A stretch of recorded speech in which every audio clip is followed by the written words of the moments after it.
First day of my fish pond renovation. Yan. Ayan ang aking trabahador. Yan. Medyo malawak-lawak din to guys.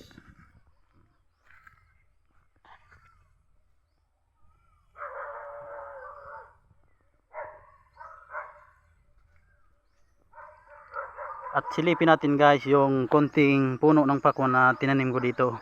Pero madami na siyang bunga. Nakakatuwa naman guys.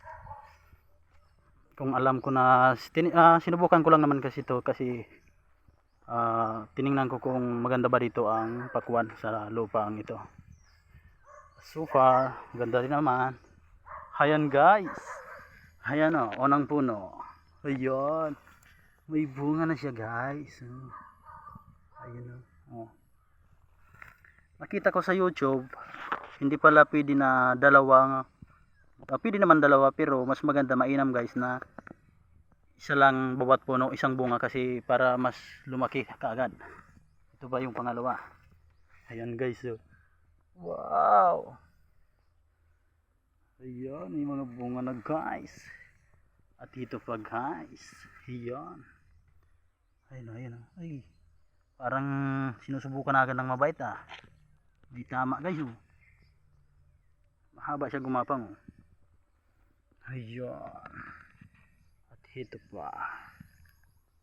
Ito pa guys. Tingnan nyo nang mabuti. Ayan oh. Nakatago siya oh.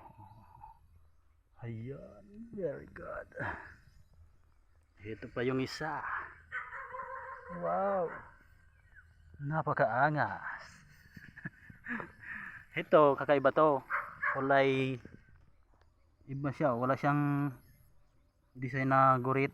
Ano ba ang tawag dito? Maris-maris ba? Basta yun na yun. Ibang variety yata yan ng pakwan. Ito pa guys. Yan. Sana. Ayun. Malaki-laki na siya guys.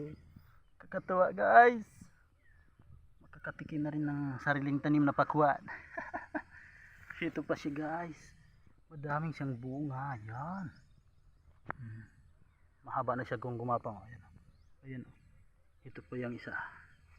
Oh, pasensya na guys. Nanginginig ang kamay ko kasi katapos ko lang ng gawaing bahay.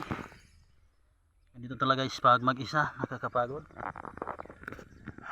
Ito nga pala yung hindi natataniman ng palay kasi sobrang lalim ng putik.